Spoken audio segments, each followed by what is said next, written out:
Olá, meu nome é Caleb e eu não sou bom de mistério.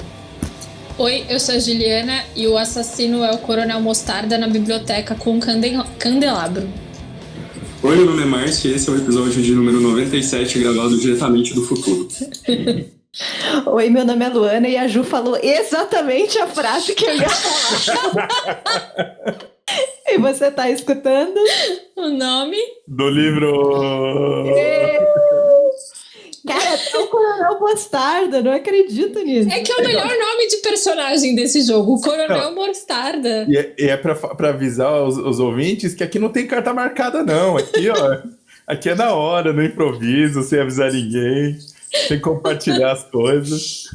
Mas estamos aqui hoje com uma pessoa muito especial. Márcio, se apresenta aí para o mundo, diz quem é você e como que as pessoas fazem para te seguir, para te acompanhar. Bom, meu nome é Márcio, eu sou lá do canal Leitor 97. Você pode me acompanhar em todas as redes sociais, Instagram, Twitter e no próprio YouTube, /Leitor 97. E deixa eu aproveitar aqui e fazer um jabá também. Eu sou estudante de matemática e eu tenho um canal de matemática de videoaulas com alguns amigos. Então, se você está precisando aí de um reforço na matemática básica, Semeando Mate, também no YouTube. Mas vamos começar, então, aqui o nosso momento entrevista, Márcio. Vamos. Estou muito feliz de te ter aqui. Você é uma das pessoas que eu queria desde o começo, Márcio. Estou empolgada aqui. Eu que agradeço. Como que você começou a ler? Assim, seus pais liam? Como foi seu início como leitor? Fala também onde você nasceu. Onde? Eu sou de Patrocínio, bem interior de Minas Gerais. Não, é que as pessoas vão falar de sotaque bonito, né? Mas só pra gente... Bom, eu não venho muito de uma família de leitores, de livros, né? Meus pais, eles não estudaram muito. Minha mãe, ela foi até a quarta série e o meu pai, ele foi até a oitava, eu acho. Minha mãe foi por falta de oportunidade, meu pai foi porque ele não gostava mesmo, né? Então, acho que... Vou falar de várias coisas aqui que eu acho que eu consigo chegar na trajetória do leitor. Então, minha mãe, ela sempre teve essa vontade de participar, de assistir aula, de querer se formar em alguma coisa. O sonho da minha mãe era ser professor. Só que, por conta de problemas familiares, assim, esse negócio de você ter que voltar para a roça, sabe, essas coisas, ela acabou não podendo estudar. Já o meu pai, ele teve a oportunidade, não aproveitou essa oportunidade, só que ele gostava muito de matemática. Então, acho que até aí, acho que é de família essa área que eu escolhi. Então, por que eu tô falando isso tudo? Desde que eu sou muito pequenininho, minha mãe e meu pai, eles sempre me incentivaram bastante em questão de escola, né? Então, desde pequenininho, ali, antes de entrar na escola, eu tinha um caderno que eu ficava junto com a minha mãe. E ela me ensinou a escrever antes de entrar na escola, eu gostava muito de colorir, aprendi a ler também no prézinho quando eu entrei na escola. E eu acho que por não ser de uma família de leitores, pelos meus pais não terem esse hábito da leitura de livros, eles me ofereciam ali o que era interessante, acho que na cabeça deles, para as crianças, né? Então, desde muito cedo, eu tenho memórias de leitura de gibis. Então, era uma coisa que eu sempre ganhava. Todo mês ali eu ganhava alguns gibis da Disney, da Turma da Mônica, né? O Tio Patinhas é o meu preferido, gosto muito dele. Acho que, inclusive, isso explica um pouco de eu ser um pouco mão de vaca hoje em dia. E da Turma da Mônica eu gosto muito do Chico Bento, me identifico, né? Então, foi muito natural para mim essa leitura de gibi, desde que eu era muito pequeno. E até encontrei aqui algumas revistas recreios, que eu estou na casa dos meus pais agora, e foi meio natural sair do gibi e começar a ler essas revistas recreio, essas revistas de curiosidade. Acho que aí eu descobri elas quando eu tinha uns 9 para 10 anos. E elas eram um pouco caras, né, para a época. Eu lembro que saía semanalmente, mas aí eu ganhava uma revista recreio por mês. Então, o meu contato com leitura, né, esse ato de ler, ele se deu desde muito cedo, mas não com livros, né? Então, primeiro foi com gibis, depois aí com essas revistas de curiosidade. E aí, meu primeiro contato com o livro mesmo que eu tive foi quando eu entrei no fundamental do sexto ano. Que aí a gente começou a trabalhar nas aulas de português e literatura com algumas obras, né? Eu me lembro perfeitamente que o primeiro livro que eu peguei na biblioteca e li para fazer o trabalho foi o primeiro livro da minha vida, foi O Caso da Borboleta Tíria, daquela coleção Vagalume, né? Muita gente aí deve se lembrar dele. Então, do meu sexto até o meu nono ano, eu comecei a mesclar nessas leituras que eu fazia de gibis, de revista Recreio, essas coisas, os livros da escola, mas não foi uma coisa assim que de início me despertou uma vontade voraz de ler livros, né? E eu até tentei nessa época a fazer leitura ali de HQs de super-heróis, mas eu não gostei tanto. Eu gosto de super-heróis, gosto de assistir filmes, mas as histórias em quadrinhos de super-heróis não me atraem tanto. Então, eu fui deixando de ler esses gibis do Chico Bento, do Tio Patinhas, ali mais pro final do fundamental. E aí, quando eu entrei no ensino médio, eu tive contato com mais livros, a gente lia mais durante o ensino médio. E aí eu passei mais tempo na biblioteca, fiquei amigo da bibliotecária. E aí foi nesse meio aí do ensino médio que eu tomei o gosto mesmo, assim, pela leitura. Que aí desde então eu leio sempre. Eu gosto, assim, é um passatempo pra mim que funciona bastante. Às vezes eu tenho muita preguiça de assistir um filme de 2 horas ou começar uma série de 10 episódios, mas aí um livro eu pego e me deleito. Deixa eu perguntar uma coisa sobre esses primeiros livros do Fundamental. Eles eram obrigatórios, né, no sentido de paradidático, ou você simplesmente foi quando você começou a ter contato e se aproximou deles, enfim, na escola? Como é que foi isso para você? Eles eram obrigatórios mesmo, assim, a professora passava, são 4 bimestres, né, na escola, então por ano a gente tinha 4 livros obrigatórios ali pra gente ler e fazer um trabalho e depois fazer uma prova na disciplina de literatura. Mas assim, aquela coisa tipo, quem é o personagem principal? Resume a história aí em 10 linhas. Essas coisas assim. Você falou do Caso da Borboleta, eu li esse livro também, lembro da capinha dele, verdinha, assim, lembro direitinho. Você lembra de alguns outros livros que te marcaram, assim? Pode ser um pouquinho mais velho, talvez. Uhum. Bom, eu acho assim, que de início, no fundamental dessa coleção Vagalume, que foi o que a gente mais leu, eu tive alguns contatos que me marcaram muito positivamente, outros muito negativamente. Assim, dos que eu mais gosto, eu acho que o Caso da Borboleta Atília, acho que por memória afetiva mesmo. E eu também cheguei a ler O Escaravelho do Diabo. Eu não lembro se foi por indicação do professor ou porque eu tava gostando ali. Mas aí teve alguns também, assim, teve um que eu li que eu lembro que acho que foi um dos livros que eu menos gostei até hoje, Menino com Asas, Menino de Asas, não sei se vocês já viram esse. Que é uma história tão... assim, não funcionou pra mim. Mas já no ensino médio, alguns livros que me marcaram bastante, Dom Casmurro. Assim que eu li Dom Casmurro, me apaixonei. E aí teve aquele clássico, assim, que a professora dividiu a sala, meninos contra meninas, meninos defendem o Bentinho, meninas defendem a Capitu. E eu quase falei, professor, mas eu não quero estar aqui, eu acho que ele está errado, o que eu faço? Foi uma coisa que me marcou bastante. E até esse próprio livro que a gente vai falar aqui hoje, não vou falar ainda para não dar spoiler, ele me marcou bastante, que a primeira vez que eu li ele, eu acho que eu estava no 2º ano do ensino médio, então aí com uns 13 para 14 anos, tive contato com essa história, me marcou bastante. Não, então, você estava falando então que no ensino médio você teve contato então com o Dom Casmurro. E aí, qual era a sua relação com essas leituras obrigatórias, né? Porque a partir do ensino médio a gente começa a ler algumas coisas mais pesadas, um pouco... E as pessoas às vezes têm um pouco de resistência e começam a desgostar de ler a partir daí, né? A partir do ensino médio, quando entra em contato com esses livros. Como é que foi sua relação? Além do Dom Casmurro, assim, teve alguma outra coisa? Teve alguma coisa que te traumatizou também? Assim, eu era bem nerdzinho na época da escola, estudava bastante, tirava nota boa, saudades aí na faculdade, não consegui me manter assim, mas eu gostava muito de literatura. Eu acho que, assim, matemática, português, essa parte mais de literatura e história eram os pilares para mim na época da escola, eu gostava bastante. Então, de todos os livros clássicos assim, que a gente leu durante o ensino médio, a gente leu Dom Casmurro, acho que Memórias de um Sargento de Milícias a gente leu também, é do Machado? Não, Memórias Póstumas, né, do Machado, acho que a gente leu também. E o único que eu lembro, assim, que eu não gostei, a gente leu uns do José Alencar também. O único que eu lembro que eu não gostei foi o Cortiço, que eu não consegui ler.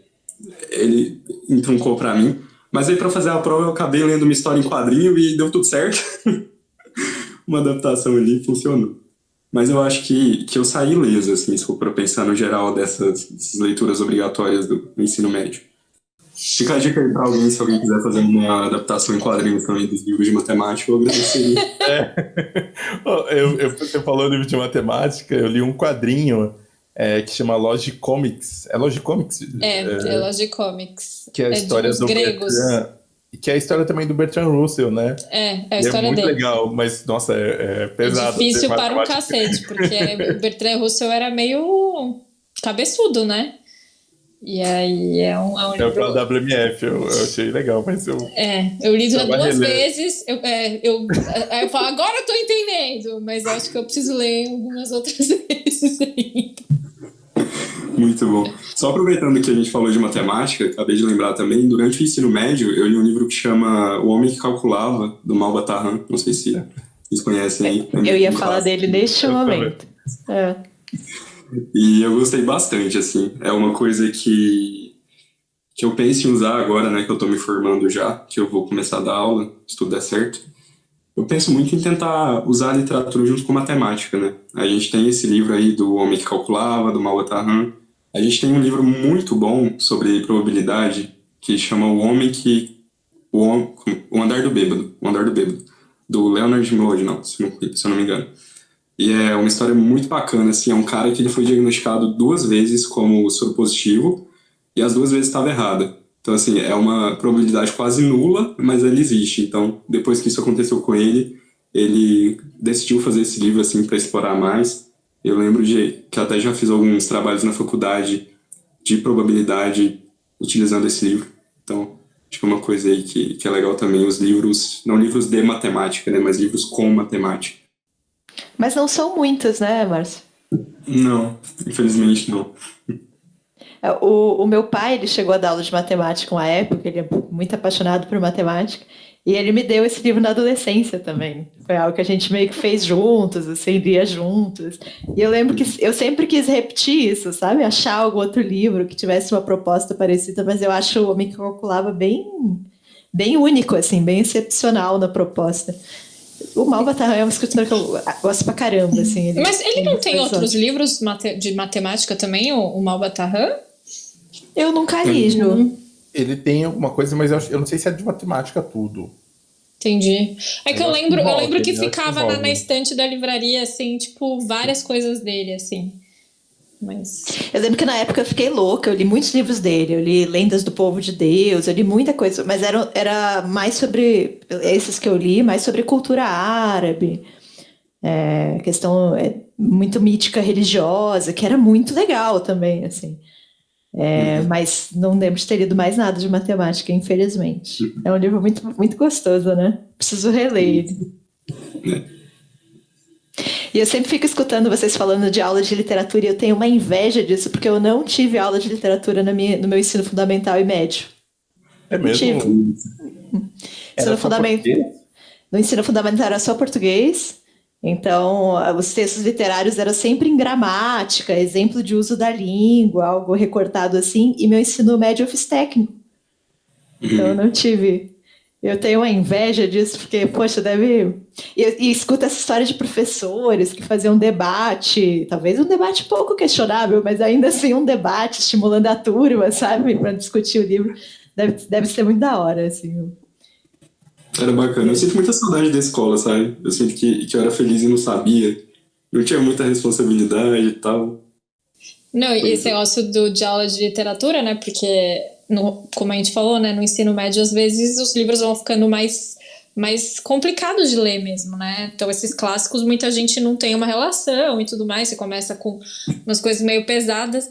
E eu lembro da minha professora, assim, ela falava de uma forma tão apaixonada de todos os livros. Então, tipo, nossa, Guarani é um épico e não sei o quê, porque ele tem um herói e não sei o quê. Você fala, nossa, eu vou ler esse livro. Aí você lia, você ficava falando, mano, essa professora tá... E ela falava assim de todos os livros.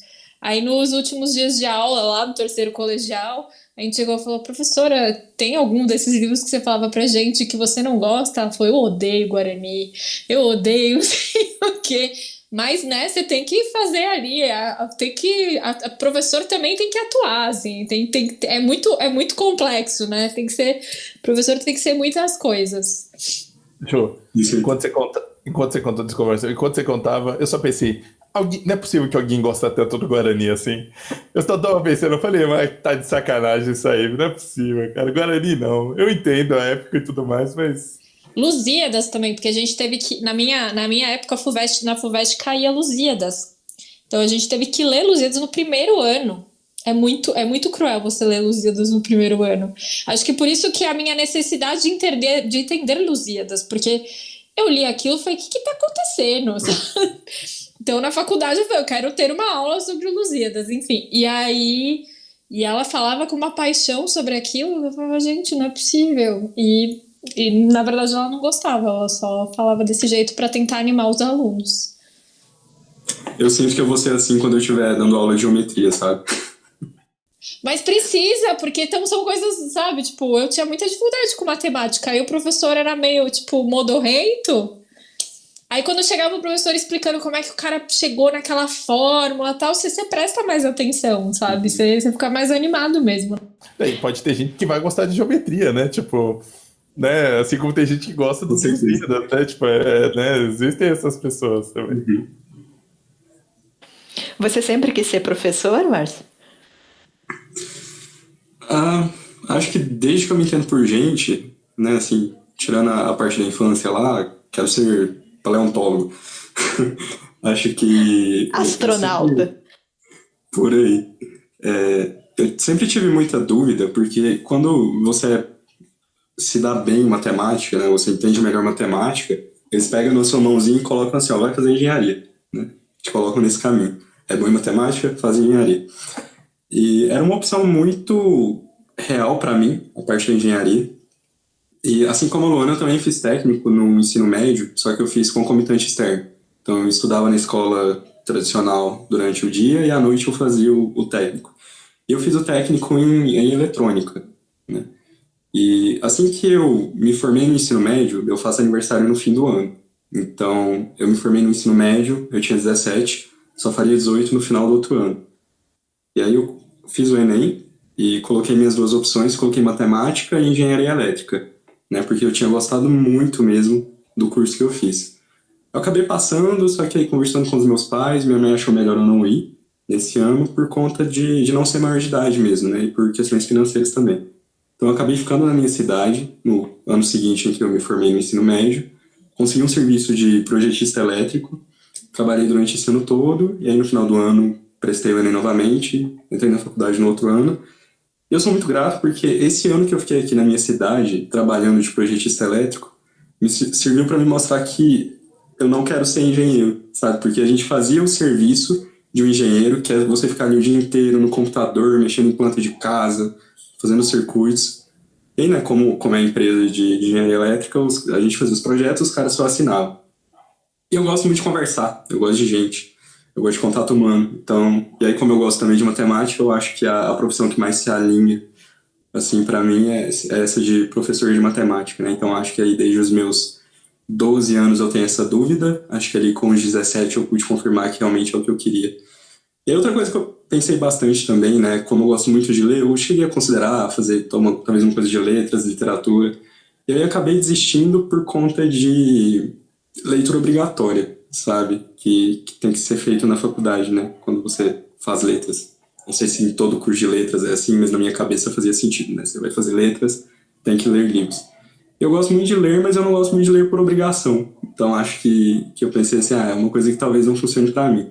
E já na matemática é uma coisa que eu gosto e que eu às vezes até pego no meu tempo livre, mas eu acho que para trabalhar funciona melhor para mim, porque eu gosto de explicar matemática, eu entendo melhor matemática. E se eu tenho que fazer alguma coisa de matemática por obrigação, não me pesa tanto quanto ler um livro, né? Então, acho que eu fiquei assim nesse... matemática, engenharia, talvez letras, mas acabei me definindo melhor. E acho que foi uma escolha certa, assim. Eu me enxergo muito dando aula de matemática hoje em dia. E você falou que o sonho da sua mãe era ser professora também, né? É bonito Sim. isso. Dá uma continuidade aí no... Meu pai era bom em matemática, então acho que acabou juntando as duas coisas. E o canal, Márcio? Quando é que você criou? De onde que surgiu essa ideia? Você acompanhava alguma coisa? Enfim, como que foi esse processo? Né? Bom, eu não sei muito bem quando eu comecei a acompanhar, mas lá no começo mesmo, acho que a partir de 2013, 2014, tem, né? Eles estão vivos. Só alguns não tem canal mais. Tem 3 pessoas que eu acompanhava que eu gosto muito, que é o Videl, do Ratos Letrados. De vez em quando ele aparece, assim, parece um primo que você vê no Natal, de vez em quando sai um vídeo dele. A Mari Gastal, que ela parou de postar tem uns 3 anos já. E a Veves, que tá aí até hoje. A Veves Valadares, gosto muito. Veves, se você algum dia ouvir esse podcast por algum motivo, um beijo pra você. E foram 3 pessoas, assim, que foram meu primeiro contato com esse mundo do BookTube. E eu achava sensacional ali, os caras falando de livros que eles leram, né? E tudo bem, né? Enquanto eu estava no ensino médio, eu li alguns livros, a maioria em comum com o pessoal da sala, com os meus amigos, né? Que eram os livros das aulas. Então eu conversava muito com eles, né? E eu senti um pouco a necessidade de conhecer mais pessoas quando eu comecei a ler alguns livros que não eram obrigatórios e eu não tinha ninguém para conversar. Eu conversava no máximo ali com a bibliotecária, se ela tivesse lido o livro ou não. Então, no começo de 2015, se eu não me engano, 2015, eu e um amigo, a gente teve essa ideia, mas assim, eu tive a ideia e arrastei ele porque eu não queria fazer sozinho, pra gente fazer esse canal, né, pra gente falar sobre livros. Então, até a ideia do nome, né, Leitor 97, veio aí de uma... Geralmente, quando você vai fazer login em jogos, alguma coisa assim, que você vai falar, quero colocar Arthur, mas já tem Arthur. Então, vai ser Arthur 323. Então, a gente pensou nesse negócio aí de Leitor 97, porque a gente é de 97, né? Então, ficaria meio que assim, um nomezinho com um código, como se fosse um login mesmo. Tanto que a abertura do meu canal é um login, assim, super fajuto que eu fiz há muito tempo, mas eu gosto bastante dela. Por isso que eu mantenho. Então, a gente fez, né, esse canal, acho que em março de 2015. Ele gravou, acho que uns 2 vídeos só. Depois ele gravou alguns desafios comigo. E aí ele acabou deixando, porque não estava lendo tanto. E aí eu me animei bastante em gravar. Eu percebi que eu tenho um gosto enorme por edição. Editar vídeos é uma coisa que eu gosto bastante. Assim, às vezes eu vou gravar e eu fico, que saco, sabe? Tenho que gravar aqui, tá calor, não posso gravar sem roupa, enfim. E aí, a parte de editar, eu adoro. Poder pode, né? Mas Talvez o YouTube não pode seja querer muito, não deixar você exibir, né? Mas poder Não, pode. Você pode descobrir um novo público aí, né? Vamos. Talvez dê mais acesso. Fica a Leitor dica aí. 97 no OnlyFans aí, daqui a uns dias, quem sabe. Mas assim, às vezes eu demoro 1 hora gravando e eu acho horrível, e se eu passo 4 horas editando um vídeo, eu acho o máximo. Então o canal, ele trouxe pra mim esse lado, assim, de mexer com... E também é a única coisa que eu sei fazer no computador, é editar vídeo. Assim, de resto, programação na faculdade que eu tive, Lua, até quase reprovei. Enfim. Então, desde 2015 que eu fiz o canal, que esse amigo meu acabou deixando, eu mantive o canal. E aí eu conheci algumas pessoas. E o Pulo do Gato veio no fim do ano, quando a dona Tamires do Resenhando Sonhos chamou a gente para fazer um amigo secreto, né? Que foi onde eu conheci muitas pessoas legais. Conheci a Lua, conheci o André do Livro Minuto, o André Cefalia, agora é leituras.org, ele troca bastante o nome do material dele. Conheci a Tamires do Resenhando Sonhos, enfim, né? Do nosso instinto aí, culto booktuber, a Nath do Redemoinhando. Então, em 2015 foi um ano muito marcante para mim e para o canal, né? Que foi quando ele surgiu, e mais pro final ainda foi quando eu conheci essas pessoas. Mais uma dúvida, você continua amigo desse cara que esse amigo que te deixou na mão? Te deixou na mão. Apesar de tudo, continua. Eu só queria fazer um comentário aqui, assim, aleatório, que em 97 eu já estava na 6ª série e era fã do Hanson. É só esse comentário. Eu não queria falar, mas eu pensei isso também. Eu falei assim, no 97 eu já tava acompanhando futebol, o Palmeiras foi visto Vasco. Eu já tava assim, eu fiquei meio... Eu acho que no 97 era por isso. A hora que você confirmou, eu fiquei meio... faz um tempo já, né? Que legal, cara, que legal. Só continuando então, em 2016 teve a Bienal, né? E foi quando a gente se conheceu pessoalmente. E foi até a primeira vez que eu andei de avião. Olha aí o que o YouTube faz com a gente. Eu acho muito bacana isso, assim, de reencontrar pessoas que, sabe, se não fosse o YouTube, em qual seria a probabilidade de eu conhecer a Luana e virar amigo dela, sabe? De conhecer a Ju e o Caleb aqui. Então, acho que traz muita coisa boa, assim. Acho que realmente o melhor é clichêzão, todo mundo fala isso, mas eu vou falar também. Acho que o melhor do YouTube são as pessoas que a gente conhece, né? Essas pessoas que têm esse gostinho em comum pelos livros, né? Porque mesmo que seja uma pessoa que não tenha um gosto muito parecido com o seu, é legal você conversar de livro, né? Você trocar recomendação ali, ver o que ela achou de uma obra talvez que você gostou e ela não gostou tanto. Acho que é melhor do que ficar meio sozinho, assim. Talvez as pessoas que discordem sejam as mais interessantes, na verdade, né? Porque é justamente isso, você ter acesso a opiniões diferentes da sua. Com certeza. Às vezes dá vontade de sair no soco. Dá, mas... Quem nunca, né? Quem nunca? Quem nunca viu um vídeo e ficou putaço assim, falou, pô, aí depois você, tá bom, vai, tudo bem. E você fez uma pausa com o canal, né? Se você puder falar da pausa, como foi estar sem o canal, se você acha que fazia você sentir falta, se mudou alguma coisa em relação às suas leituras, e o que te fez voltar também. Sim. Eu fui ativo no canal até o final de 2018, e aí eu resolvi fazer uma pausa porque eu entrei na universidade em 2016, e no começo estava lindo, né? E aí foi apertando um pouco, né? 2018 foi o terceiro ano da faculdade, as matérias começaram a ficar muito pesadas, assim, umas matérias que gastam muito a cabeça e estava consumindo muito meu tempo. Eu não estava lendo tanto e, assim, se você não lê tanto, você não produz tanto, né, conteúdo, assim, pro YouTube, quando a gente fala de um canal literário, né? Então eu resolvi fazer essa pausa em 2018, justamente por conta de que 2019 seria o meu último ano da faculdade, né? Então eu teria que fazer o TCC, teria as matérias finais, que são muito, muito pesadas. Então eu resolvi dar essa pausa, principalmente por conta da faculdade.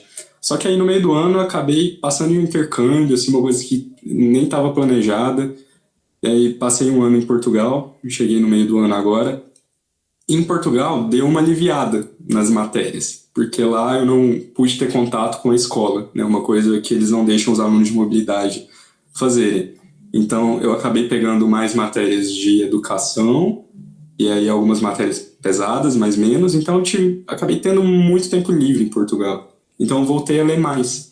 E a partir do momento que eu voltei a ler mais, eu comecei a sentir falta de ter pessoas para conversar sobre livros, que foi justamente o motivo que eu fiz lá o canal, em primeira instância lá em 2016. Aí eu decidi, bom, eu gosto de tudo separadinho, percebi isso em outubro de 2019, ano passado. Vou voltar no começo do ano que vem, que aí eu volto no início e faço tudo certinho. Aí eu tive um grande problema. Por quê?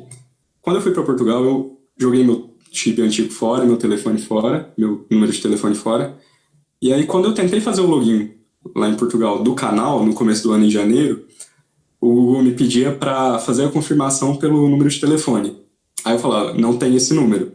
Aí ele me mandava por e-mail. Aí eu tentava logar pelo e-mail. Aí ele me bloqueava pela localização e mandava eu entrar pelo telefone. Aí eu fiquei em um ciclo. Então, eu até gravei um vídeo de tudo que eu li em 2019 para postar no canal. E aí eu pensei, bom, agora é tudo ou nada. Ou eu desisto dessa ideia, ou eu dou um jeito. E aí no começo do ano eu pensei, bom, o Instagram eu tô conseguindo acessar daqui, tem o IGTV, vou tentar. Então no começo do ano eu comecei a postar alguns vídeos lá pelo IGTV do canal, né, no instagram.com/leitor97, se você não me seguiu ainda, pega o celular aí agora. E aí eu fui postando e, assim, foi uma surpresa até, que a interação no Instagram foi muito bacana, assim, às vezes em algum momento até maior do que aqui no YouTube. Que eu fiquei surpreso, né? Acho que talvez pela facilidade, eu não acho que as pessoas assistam tanto pelo IGTV, inclusive a funcionalidade dele eu acho muito ruim, porque não tem como você pesquisar um vídeo por nome, por tema no IGTV, né? Os vídeos às vezes aparecem ou pela hashtag, ou você tem acesso se você seguir as pessoas, né? Então, por exemplo, se eu fizer um vídeo sobre esse livro aqui que a gente vai comentar hoje e postar no IGTV, a pessoa encontra por acaso, se ela clicar na hashtag, que vai estar no meio de publicações de foto, então não é uma coisa muito acessível, ou se ela me seguir, né, e ter acesso àquilo. Então eu fiquei postando no Instagram do canal até quando eu voltei. E aqui um dia, né, voltei em julho, acho que no finalzinho de julho, começo de agosto, um dia assim, falei, por que não tentar logar no canal aqui? E aí deu certo, acho que por conta da localização antiga, né, que era aqui nessa região. E aí consegui ter acesso aqui ao canal e falei, pô, vou voltar, não sei até quando, né, porque o canal é uma coisa muito importante para mim, no sentido de que compartilhar a leitura, conversar com pessoas e fazer amigos, essa é uma coisa que eu acho que é mais fácil pelo canal, mas eu tenho outras prioridades na minha vida, sabe? O canal, ele é uma subseção de uma coisa que eu gosto de fazer, que é ler. Então, mas estou postando por agora, voltei em agosto, aproveitei que eu comprei um Kindle, fiz um vídeo comparando o Kindle e o Kobo, foi super legal. Peguei alguns vídeos que eu tinha postado lá no Instagram, joguei aqui no YouTube também, e tô levando, tô indo, vamos ver até onde eu consigo. Aí, não é uma coisa que eu quero que suma da minha vida, mas também, se precisar parar, eu acho que eu tenho essa possibilidade. Ô, Márcio, uma pergunta, como é que foi a sua estadia em Portugal? Tirando os problemas aí com o geolocalizador do Google. Assim, não foi muito bem o que eu esperava. O pessoal lá não é muito receptivo com brasileiros. Desculpa se tiver algum português ouvindo a gente aí pelo podcast. E eu fiquei um pouco decepcionado, confesso, porque pela falta de contato com a escola. Lá a formação deles é diferente da nossa, né? Eu fui pelo curso de matemática mesmo. Enquanto aqui no Brasil a gente tem a licenciatura em matemática e o bacharelado em matemática, que são duas áreas diferentes, né? No meu curso a gente até entra e faz 2 anos de núcleo comum, depois a gente escolhe para onde ir. Lá é diferente. Lá são 3 anos da licenciatura básica deles, que na verdade é como se fosse o bacharelado. Então nesses 3 anos é só matéria pesada de matemática. E aí para você dar aula como professor do ensino básico lá em Portugal, para ser o equivalente aqui na nossa licenciatura, você tem que fazer um mestrado em ensino e educação matemática. Então, só que assim, não é equivalente ao nosso mestrado. A licenciatura mais o mestrado deles lá é equivalente à nossa licenciatura aqui, quando você faz o mestrado para dar aula. Mas, por exemplo, você pode fazer um mestrado em economia. Então, a sua licenciatura em matemática mais o mestrado em economia seria equivalente a uma graduação em economia daqui. E depois eles já partem para o doutoramento deles, que é o doutorado, né? Lá eles não têm o mestrado como a gente tem aqui, né? Então, eu fiquei um pouco decepcionado por essa parte de não ter contato com escola, né? As matérias de licenciatura que eu fiz em Portugal, a maioria foi muito teórico. E lá, eles são muito formalistas, são muito tradicionais. Uma aula boa em Portugal é aquela que o professor chega, fica 30 minutos na lousa, passando, os alunos copiando, depois ele passa um exemplo de exercício e os alunos resolvem 3 exemplos iguais. Essa é uma aula boa, né? Pelo menos assim, da instituição que eu tive contato, pelos professores que eu tive contato. Então, foi uma coisa que me decepcionou um pouco. Mas eu acho que a experiência cultural, né, de estar em outro lugar, estar tão longe, né? Acho que isso é uma coisa aqui que eu tenho pra mim, que eu não quero estar tão longe mais, sabe? Eu quero ficar por aqui. Talvez ficar em Minas mesmo, ou no máximo percorrer o Brasil, aqui a parte de baixo, onde a gente está. Porque eu acho que, no fim, não valeu tanto a pena, sabe? Eu fiquei um pouco triste com essa experiência. Mas, antes que eu comece a chorar aqui, acho que no geral... Eu queria que você falasse da pandemia também, porque além de tudo você estava em Portugal em plena pandemia também, você não estava no momento normal, sim, né? Acho que isso foi um agravante, né? Eu até tive a oportunidade de viajar bastante no começo do ano, bastante, assim, fui para 5 países, para mim é muito. Conheci Pompeia, assim, foi uma coisa que para mim foi surreal, sabe? Eu fui em Stonehenge, que é uma coisa que desde meus 15 anos, quando eu comecei a ver coisas de fantasia, estava presente ali e eu achava sensacional. E aí em março, quando a gente voltou, que a gente começou as aulas do segundo semestre, passou, sei lá, 15 dias, deu a pandemia, e aí eles já se adaptaram e fizeram, vamos fazer ensino remoto.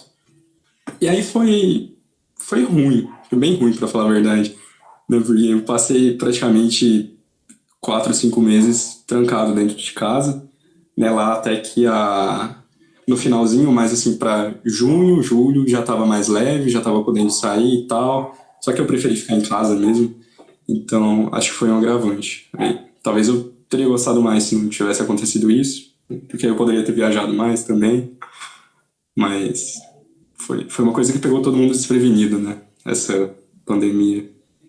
E passar por isso, né? Tão longe de casa, dos familiares, né?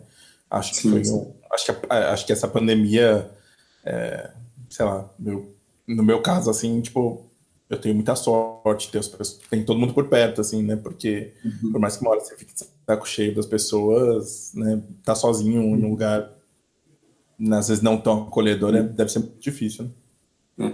E por fim, assim, a gente até ficou um pouco preocupado porque a gente estava lá por um órgão financiado do governo, né? E aí eles mandaram um comunicado assim, ó, se não der para vocês saírem, se virem, sabe? Tipo, a gente não vai mandar mais bolsa, não. E aí tava todo esse rolê de como que a gente vai voltar se os aeroportos não estão funcionando muito bem direito. Mas aí no fim acabou dando tudo certo. Foi até mais fácil do que eu achei para voltar, sabe? Não tava tão rígido quando eu cheguei. Mas acho que vale, assim, pelo menos pro meu currículo foi uma coisa muito boa, sabe? Pensando por esse lado, assim, tá ótimo. Essa conta as histórias boas, né? Você conta o lado bom, né? Falar, não, foi bom, foi bom. Tirou boas fotos, porque o grande intuito também é esse, né? Da fotografia do Instagram. Ó, a gente vai chegar no livro, mas eu preciso fazer a pergunta desse podcast aqui. Esse é o grande momento. Eu quero saber como que você organiza a sua estante. Tá. Bom, eu tinha uma neura quando eu era mais novo que eu gostava muito de organizar por tamanhos. Aí acho Pois é. O que acontece, Márcio? Eu citei Então você... você é o psicopata? Você é o psicopata.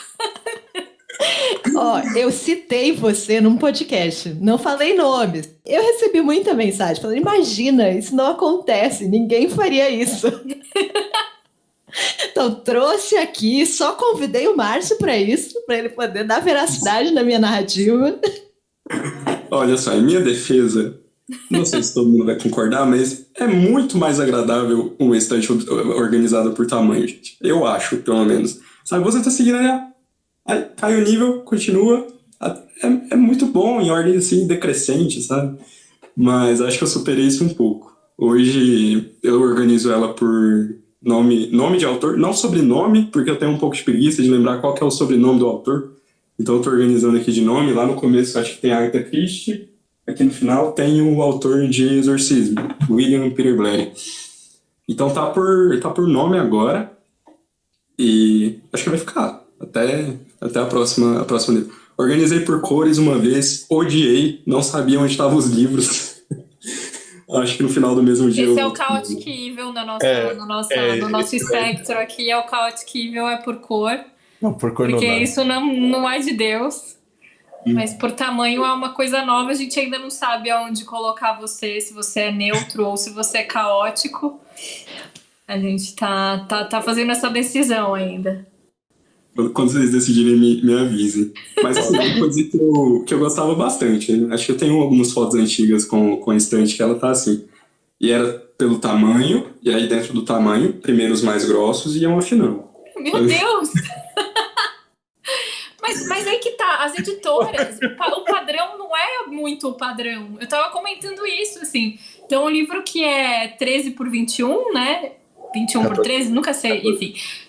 14 por 21, tipo, às vezes tá um pouquinho menor que o outro, isso, sabe? Tipo, não dá um toque numa pessoa que organiza dessa forma? Um pouquinho. Explica pra gente matematicamente como que 14 por 21 numa editora é de um jeito e na outra é de outro. Dá uma explicação lógica aí pra galera. Acho que a margem de erro, né? Deve ter aí. Mas assim, você não pode esperar muita coisa quando a gente tem 15 anos, né? Acho que a gente tem dessas... É que você vai ficando mais velho, Márcio, e aí não tem mais energia pra gastar com mania, sabe? Você tá estressado com a situação política do país. Não, sabe? e aí você tem que ficar nivelando. Imagina o trabalho disso, gente. É uma tarde inteira isso assim. Se você for rápido. Eu sou sempre a favor do escolha suas batalhas, né? Tipo, eu tenho que escolher... Eu vou nessa mesmo? Não, deixa essa passar. Vai. Não, porque já tem um problema que quando você coloca por ordem alfabética, já é um problema. Porque, tipo, às vezes... Quer dizer, se você coloca por categoria, vamos supor, não ficção é aqui e aqui vai ser, sei lá, poesia, sei lá. Aí o nicho acaba, mas você tem mais livro. Aí você fala, cacete, o que eu faço? Ou, sabe? Ou então você tá organizando por ordem alfabética, né? No meu caso, eu organizo por ordem alfabética do sobrenome. Aí você tá lá, tipo, pondo todos os da Ferrante. E aí, de repente, você tá você tá já no Z, e aí você acha uma Jennifer Egan. E aí você fala, o que eu faço com essa caceta? Aí eu deixo no final mesmo, eu falo, eu quero que se foda. E então, Em defesa de alguém que organiza por ordem alfabética, é o seguinte, Ju, você tem que organizar fora da estante. Não, sim, eu fazia isso. Na época da livraria, eu fazia isso. Eu gostava de colocar livros na... É que aqui eu tava fazendo assim, aí eu falei, eita, porque eu achei que eu tinha colocado todos. E aí, no final, eu achei uma Jennifer Egan perdida. Aí ela ficou no final mesmo, ficou depois do Z. E a minha questão também é que às vezes você compra um livro e aí não tem espaço para você colocar a letra. Só que assim, arrumar coisas é a coisa que mais me desestressa na vida. Eu sou a pessoa que quando eu tô puta, eu tinha um dia péssimo no trabalho, eu vou limpar a casa. Eu sou essa pessoa. Então arrumar a estante para mim é meio terapêutico. Então eu deixo o livrinho ali na mesa, que eu sei que em algum momento da minha vida eu vou estar estressada, e aí eu tiro todos os livros, limpo, arrumo na ordem, e é assim que eu vou seguindo a minha vida de maníaca por organização. Mas eu acho que, sabe que eu acho que eu usei isso Lu, na época que eu trabalhei na livraria. Porque, enfim, só para não devagar tanto. Tem o Infantil 1 e 2, que são aqueles livrinhos bem fininhos. E ninguém gostava de arrumar aquilo. Porque aquilo zoneia no final de semana. As pessoas vão puxando os livros e vão saindo da ordem. E a minha diversão era chegar na segunda-feira, tirar todos os livros e botar na ordem alfabética, sabendo que na outra semana eu teria que fazer a mesma coisa. Eu me divertia horrores colocando na ordem alfabética. As pessoas ficavam, Juliana, por que você tá fazendo isso? Enfim, em qualquer lugar, eu não. E enfim, eu acho que eu gastei toda a minha paciência nesse momento. Eu confesso assim, que eu morro de preguiça de limpar a estante. Eu limpo ela, sei lá, a cada 2 ou 3 semanas, quando eu vejo assim que tá criando bicho já. Então, quando chega livro, eu geralmente jogo eles assim em cima dos outros e eles ficam até o próximo momento de limpar a estante. Eu confesso que eu sou do time da Luana em partes, assim, que fazer faxina não é a minha mesmo, mas arrumar os livros é uma coisa que me tira... Eu invento umas evoluções, uns métodos de arrumar aqui, e aí, assim, anda tudo, né? Vai andando tudo, então é uma arrumação que demora pelo menos umas 2, 3 semanas aí, fazendo um pouquinho por dia, assim. Partiu, Agatha? Vamos embora.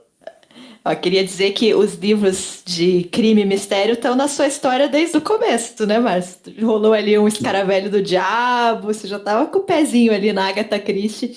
A gente pediu, como a gente sempre faz, para o Márcio escolher um livro que tenha sido importante para ele. Qual é o livro que você escolheu, Márcio? E não sobrou nenhum. Mas como que surgiu a Agatha Christie em sua vida? E esse livro particularmente? Você leu muitos livros da Agatha Christie? Como é que foi isso? Bom, eu li uma cota boa aí de Agatha Christie na minha vida. Eu descobri a Agatha Christie no ensino médio, acho que talvez o 1º ou 2º ano do ensino médio, e foi justamente por esse livro aqui. Foi o primeiro dela que eu li. E assim, eu não lembro muito bem a situação, acho que eu cheguei para a bibliotecária e falei, eu quero alguma coisa de mistério, alguma coisa muito legal. E ela me indicou esse, e eu li numa edição, acho que da Círculo do Livro, uma edição antiga, que era o título problemático ainda, uma amarelinha pequena, né? Assim, toda cagada, edição, toda destrambelhada. E nessa época, como eu gostava muito de matemática, participei de algumas vezes da UBMEP. Pessoas que ganham premiação na UBMEP, elas têm acesso a um curso de extensão em matemática. Então, acho que desde sempre assim, eu sou de Patrocínio, eu viajava nos sábados para Patos de Minas, que é a cidade vizinha, onde a gente passava o dia estudando matemática ali no curso de extensão. E aí eu me lembro que eu peguei esse livro do E Não Sobrou Nenhum nessa primeira edição, logo um dia antes de eu fazer uma viagem dessa, né, para passar o dia ali estudando. E a gente saía bem cedo, saía daqui da cidade umas 6 horas. E eu li um pouco na ida, né? E aí, na volta, eu li mais uma boa parte do livro, Eu me lembro até perfeitamente que um dos professores que trabalhavam com a gente nesse curso de extensão de matemática, ele ficou assim, meu Deus do céu, quando ele viu que eu estava lendo esse livro, que ele me falou, não, mas onde você conseguiu essa edição? Essa edição é muito rara, esse livro é muito raro, você vai gostar muito e tal. E aí foi mais ou menos nessa época que eu tive esse primeiro contato, tanto com esse livro quanto com a Agatha Christie. Né, e eu li, fui feito de bobo ali, foi uma situação que eu não... uma sensação que eu não tinha sentido ainda lendo livros, que é uma coisa que eu já tinha sentido assistindo filmes, né, filmes de crime, mistério, alguns de terror. Gosto muito de terror, mas não leio tanto terror quanto gostaria, mas filmes de terror provavelmente, se você me chamar para assistir, eu já vou ter visto. Então, esse elemento da reviravolta, desse quem matou, né, quem é o suspeito, é uma coisa que eu já tinha visto em vários filmes, algumas séries, mas em livros foi a primeira vez que eu tive contato. E assim, me apaixonei pela história, gostei muito. Aí acho que no outro ano a professora de literatura pediu pra gente gravar uma encenação de um livro. Escolhi esse, arrastei todos os meus amigos, a gente fez um curta-metragem de não sobrou nenhum. Então eu já li ele de novo logo em seguida. E desde então eu acho que eu li ele mais uma vez quando eu fiz um vídeo pro canal sobre ele, e outra vez quando eu fiz outro vídeo no canal sobre ele. Tem 2 vídeos lá no canal sobre ele, acho que depois é interessante falar um pouquinho sobre o segundo vídeo. E agora reli ele de novo para gravar esse podcast. Então acho que é a 5ª vez que eu tô lendo aí esse livro. E a cada vez que eu leio, eu descubro uma coisa nova, uma nuance nova. Até comentei com a Lua, acho que ontem. Dessa vez eu pude perceber mais os pontos problemáticos dos personagens, né? Dessas pessoas que não são pessoas legais. Eu acho que isso tenho certeza, né? Que isso passa um pouco batido, se não completamente. Quando você lê lá com 13 anos, você não vai perceber essas coisas. Você vai se atentar a outras partes da história. Então é um livro que está presente na minha vida aí desde sempre. Vira e mexe, eu descubro alguma coisa nova sobre ele. E então, eu gosto bastante da Agatha Christie. Li outros livros dela. Não gosto muito do Poirot, não gosto dele. Eu gosto um pouco das histórias, mas ele como personagem, como detetive, eu tenho alguns problemas. Gosto do Caio Pano, que é o último romance dele, é o único que eu mantenho aqui na estante. Porque ele tá tão velhinho, sabe? Parece um avô ali na história. Mas eu tenho um certo problema com essa questão de detetive, o detetive do autor, sabe? Eu não gosto muito do Poirot, eu não gosto acho que Miron Bolitar, é o detetive do Harlan Coben, eu já li alguns livros do Harlan Coben.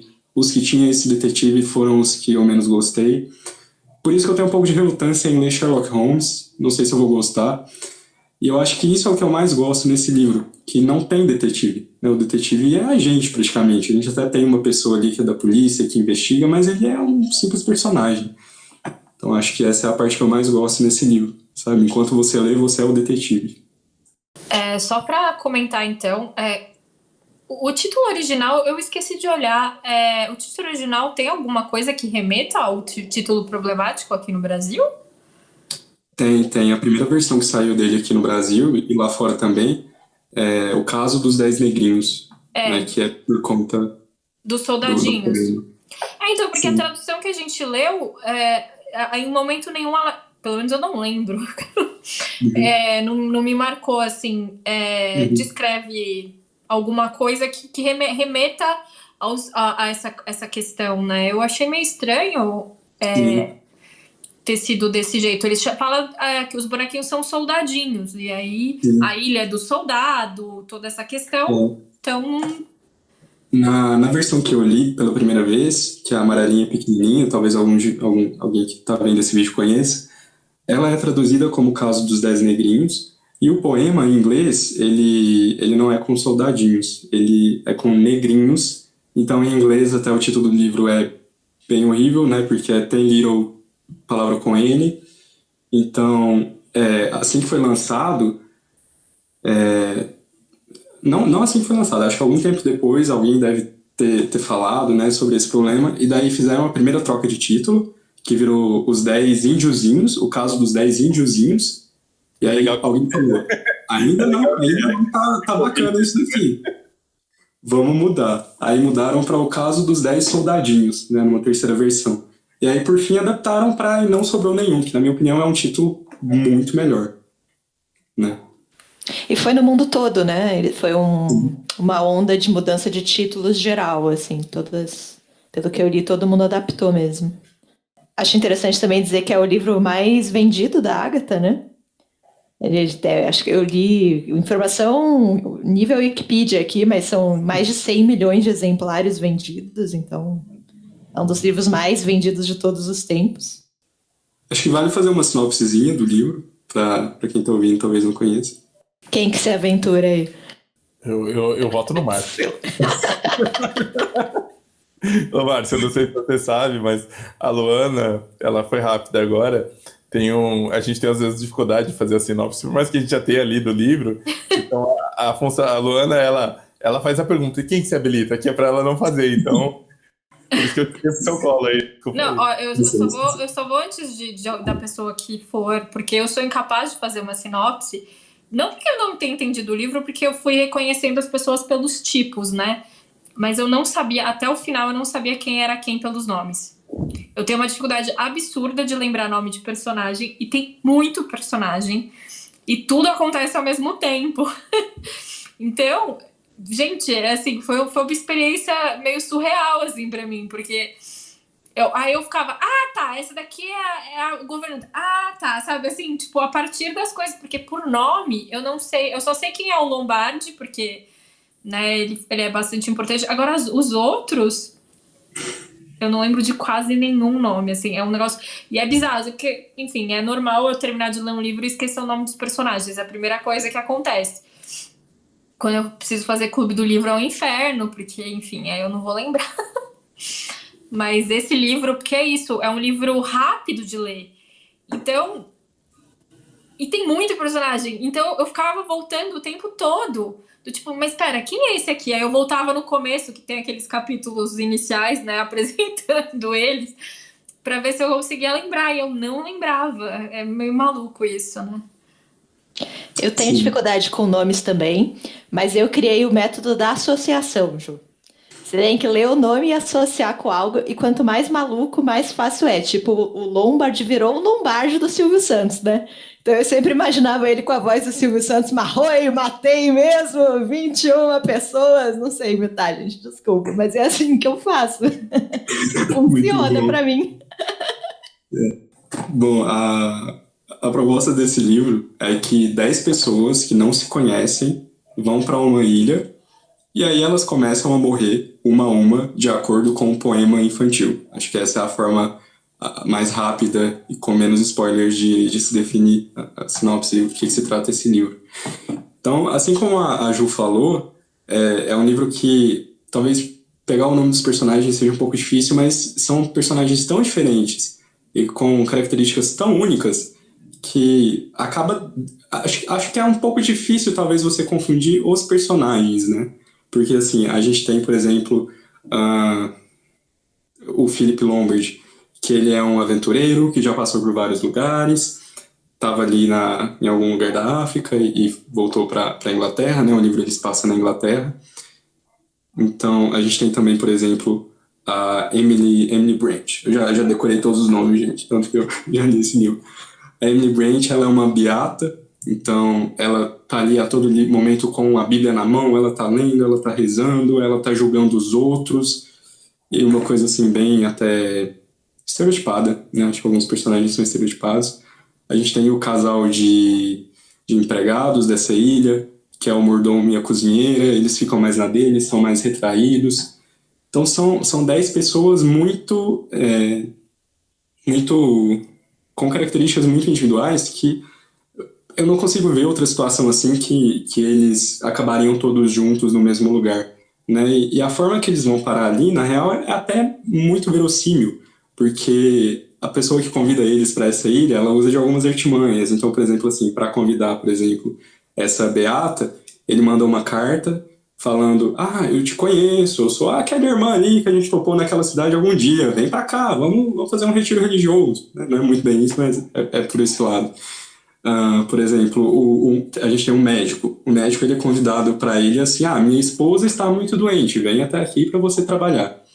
Então é muito convincente essa ida deles para a ilha.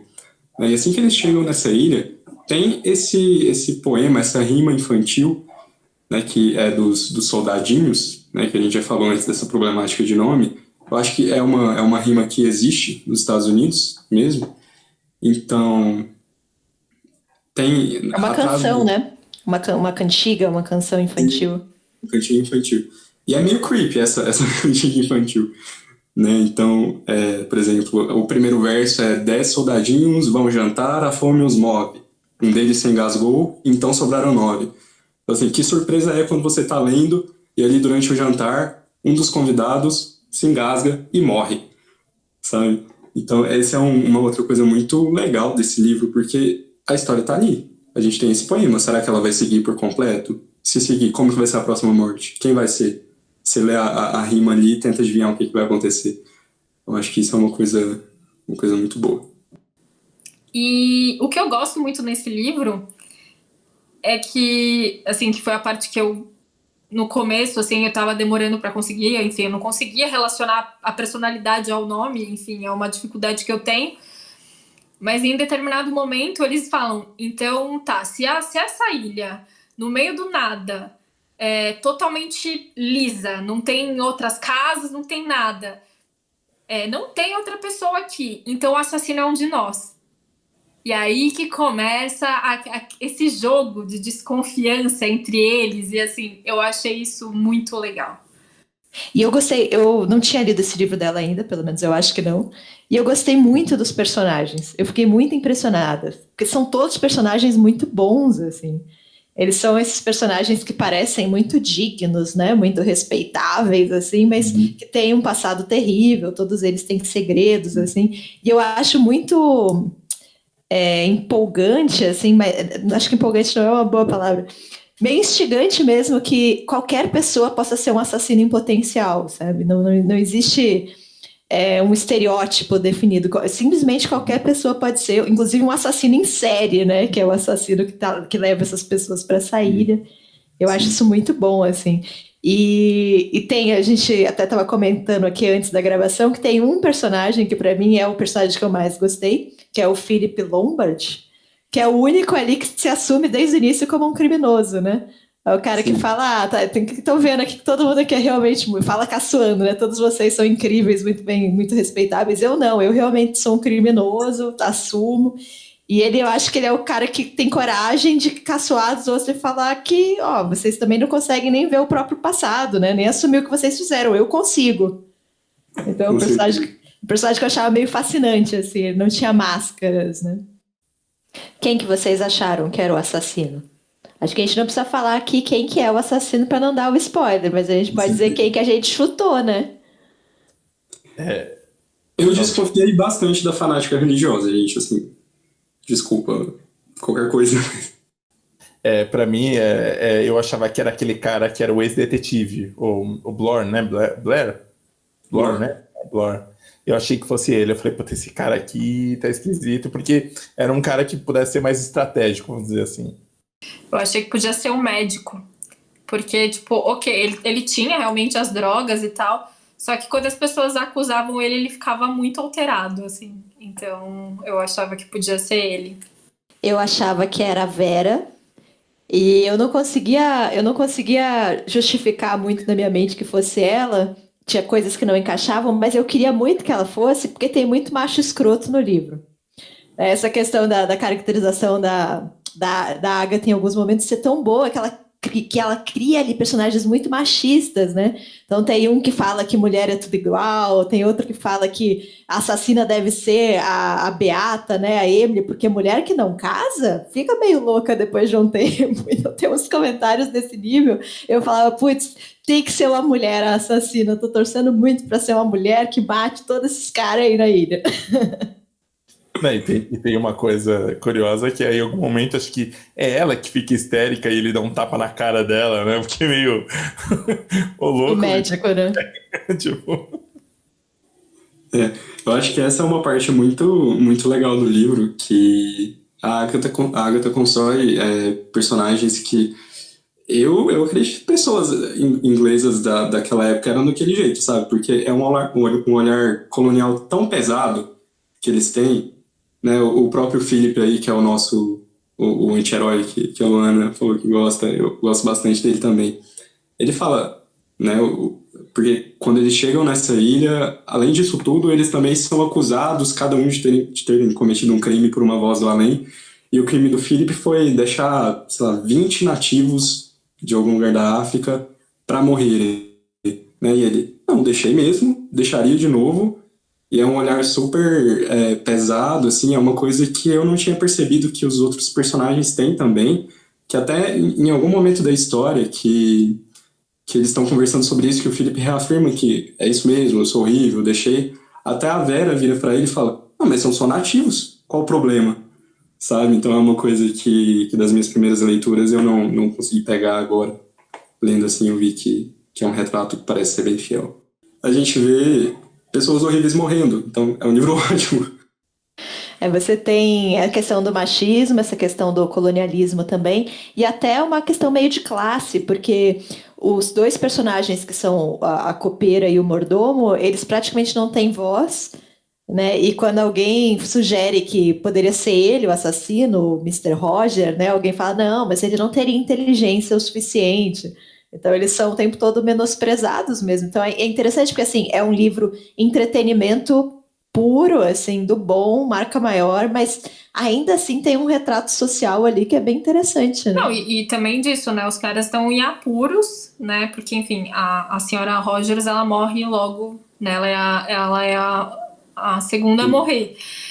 E o seu Rogers, ele continua lá fazendo tudo, tipo, tá todo mundo... Eles começam a ficar meio que todo mundo agrupado no mesmo lugar e o seu Rogers rodando a casa, tipo, foda-se, se ele morrer, né? Ele tem que, na verdade, nos servir, assim, então... Né, essa sensação de classe, né? Tipo, qual é o valor de uma vida mesmo, né? Não, e uma hora ele tá fazendo barulho e as pessoas. Ah, tem alguém fazendo barulho. E eles vão ver, era do tipo, ele tava tirando as coisas dele do quarto da esposa morta, né? Do tipo, tudo bem de ocupar um outro quarto nesse lugar. Achei que não tivesse problema, assim, sabe? E todo mundo faz tá bom, não, tudo bem, assim, mas. Tipo, porra, o negócio meio. Acho que escancara mesmo isso, né? E é interessante como cada um lida com o seu trauma também, né? Porque cada um deles tem esse segredo, cometeu um crime no passado. Tem alguns que têm um óbvio remorso, né? Que eles ficam o tempo todo rememorando e aquilo faz mal para eles. Você vê que tem ali uma questão de consciência. Tem uns que admitem mesmo, tipo o Lombard, o policial também, levam isso. E tem uns que, na verdade, nem percebem que fizeram algo errado, né? Que é a questão da própria religiosa. Ela tem uma descrição no livro que eu acho sensacional, que é a Vera, né? Que tá falando, nossa, mas você não ficou mal? Eu falo, não fiquei, eu não tive culpa nenhuma. Quando ela teve toda a culpa do mundo, né? E aí a Vera fala algo que ela usava a própria virtude como uma armadura. Eu achei isso tão sensacional, porque às vezes a gente, como ser humano, a gente se acha tão incrível que a gente não é capaz de perceber o mal que a gente está causando a outras pessoas, sabe? A gente se acha tão virtuoso e superior que parece que tudo pode ser justificado, né? É legal pensar nesses personagens que são meio sem pé nem cabeça, né? Que eles estão away. Acho que junto aí com a religiosa a gente tem o Anthony Marston, que é meio que um cara muito rico, muito famoso. Ele atropela duas crianças, as crianças morrem, e a maior preocupação dele é que ele ficou 1 ano sem carteira, sem poder dirigir.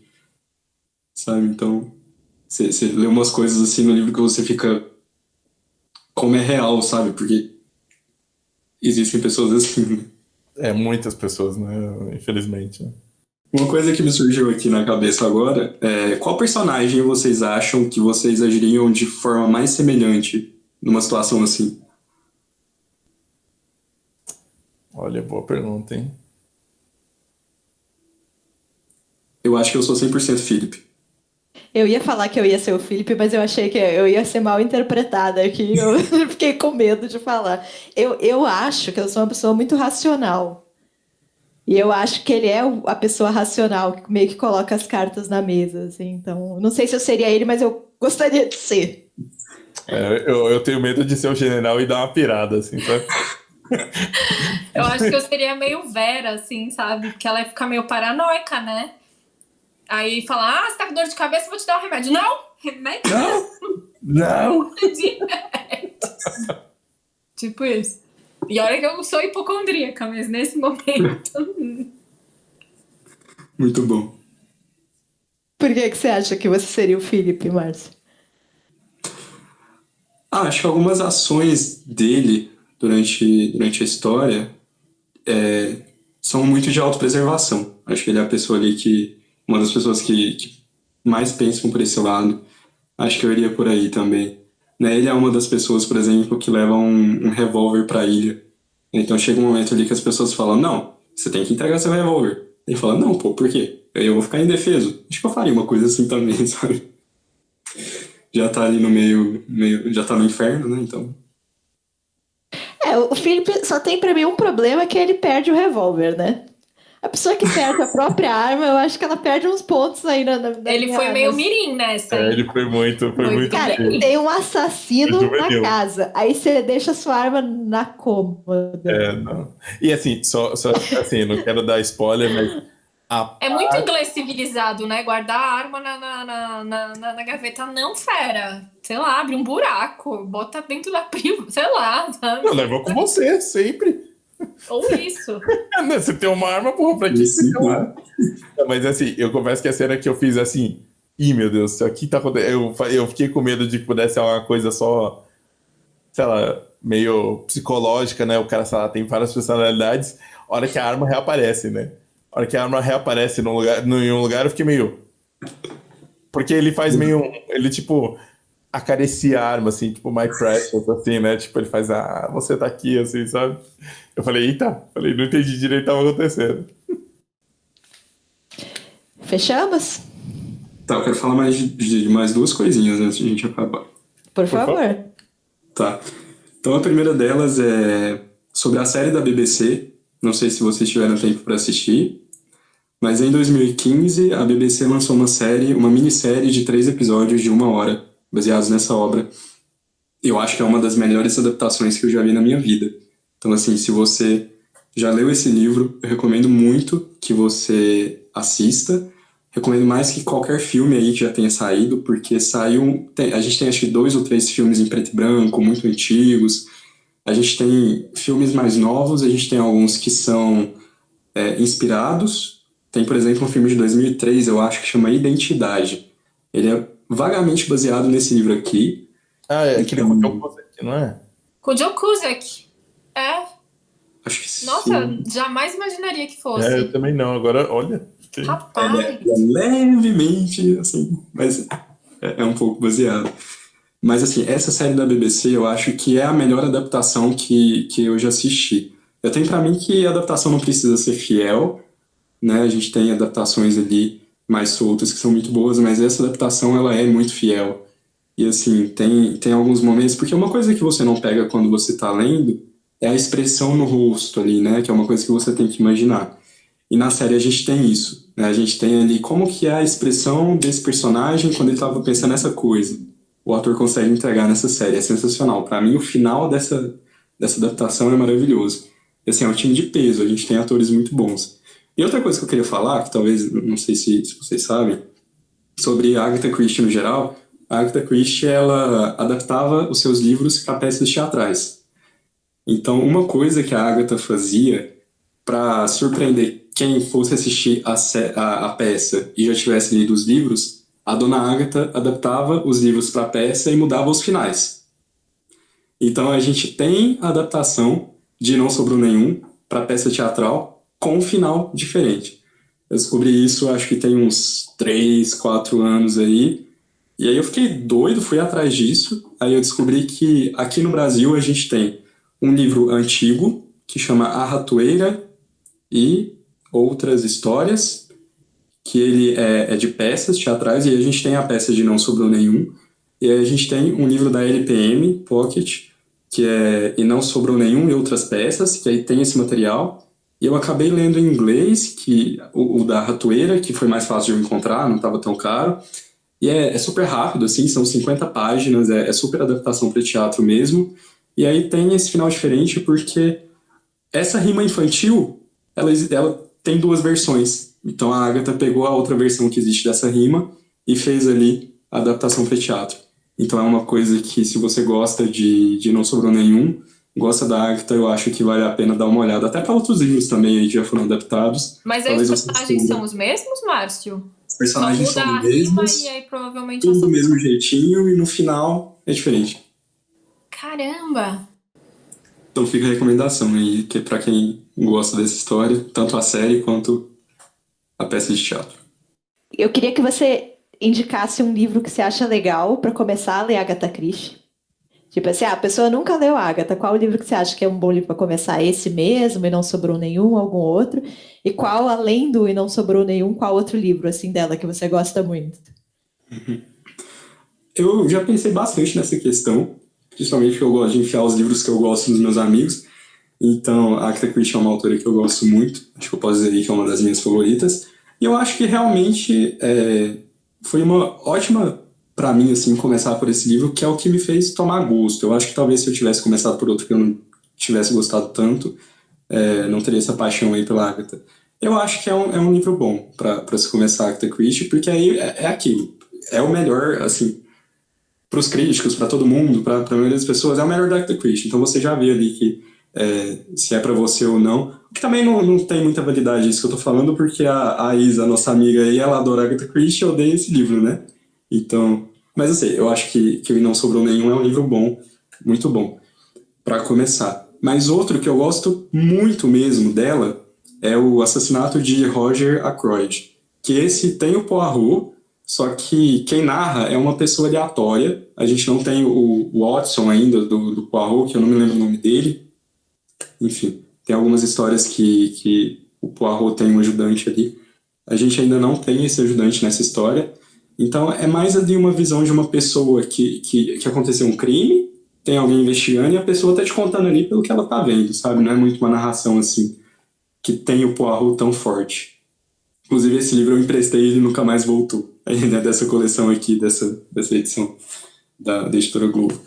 Então, acho que esses dois, assim, se você quer uma experiência que você investiga, acho que vai nesse Não Sobrou Nenhum. Agora, se você quer uma coisa mais tradicional, que tem o detetive, para talvez ter o contato ali com o Poirot, né, porque acho que mais da metade dos romances da Agatha são com o Poirot, então não dá para se livrar dele tão cedo. Acho que é uma boa pedida também. Mais alguma consideração? Fechamos? Acho que é isso. Então, eu te queria agradecer muito a presença do Márcio. Márcio, de novo, quais são as suas redes, seus canais, para que as pessoas te sigam? Bom, se você gosta de livro, Instagram, Twitter e YouTube, /leitor97, matemática, momento jabá, /semeando mate. Aí. E acho que antes da gente encerrar só, a Lu tem que passar o nosso ranking. Bastante gente acertou, né? Do Orgulho e Preconceito, que foi o último episódio com a Duda, a Eduarda Sampaio. A gente achou que esse ia ser fácil, né? A gente tentou deixar assim, um pouco mais difícil, mas muita gente já leu. Muita gente conhece a Duda também, então Sim. Ficava fácil. Ô, Márcio, você acha que vão acertar o seu? E acho que sim, eu panfleto muito esse livro. Acho que primeiro vão falar que é Gênesis, mas a Luana já avisou que não é. 12 pessoas acertaram o livro da Duda, o Orgulho e Preconceito, então parabéns aí para quem acertou. E a gente está agora com um empate aqui no primeiro lugar. A gente está com a Juliana, do perfil _Juliana B, com 4 vitórias, e o João Lúcio X, que também chegou na primeira posição. E é isso, aí são os 2 inimigos a serem batidos. Vamos ver se o Márcio ajuda. Quero deixar minha manifestação aqui em nome de todos os ouvintes do Nome do Livro Podcast, que eu acho muito difícil adivinhar o livro. O único que eu consegui até hoje foi o da Nath. E porque você conhecia a Nath, né? Exatamente. Isso é muito... Mas tem gente que é bom, cara. Eu lembro que o da Juca, ela escolheu o amante, eu achei que ninguém ia acertar. E aí o João acertou, falou, não, porque ela citou a cena que tava lavando a casa, e aí eu lembrei do livro, eu falei, nossa!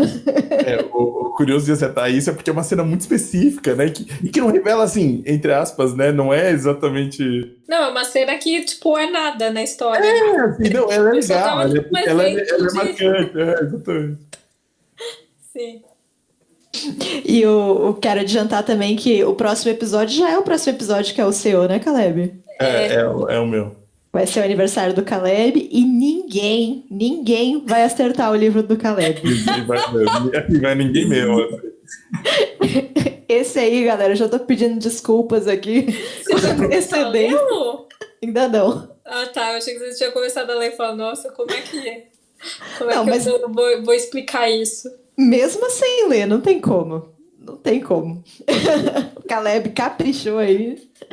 Não, mas em minha defesa, a Denise, nossa primeira convidada, já falou do que seria o meu livro, né? Então, seria os 100 anos, né? Aí seria fácil pra galera acertar. Sim. Mas isso aí, Márcio. Brigadão por ter participado. Obrigada. Foi muito legal. Eu que agradeço aqui, parabenizar vocês pelo podcast, tá muito legal, eu acompanho sempre. E tô muito feliz que vocês gostaram desse livro, que ele é bem especial pra mim. Muito bom. Vão lá no YouTube, seguir o canal do Márcio, dos canais que eu mais gosto no YouTube. E é isso aí. Tomara que a epidemia um dia acabe e a gente possa se encontrar pessoalmente de novo.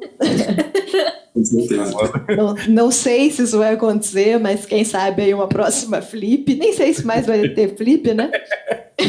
Mas a gente pode marcar pra ir pra Paraty, pegar o barquinho de novo. Pode ser boa, né? Vou adiantar aqui para vocês que Paraty é uma cidade que eu tô pensando em ir morar. Tá na minha lista aí. Pô, se a gente tiver casa em Paraty, vai fácil ainda, Lu. Quero você por perto, mas ter você em Paraty vai ser legal também. Isso aí, povo. Fiquem bem, boa semana aí para todo mundo e até mais. Até mais. Tchau, tchau.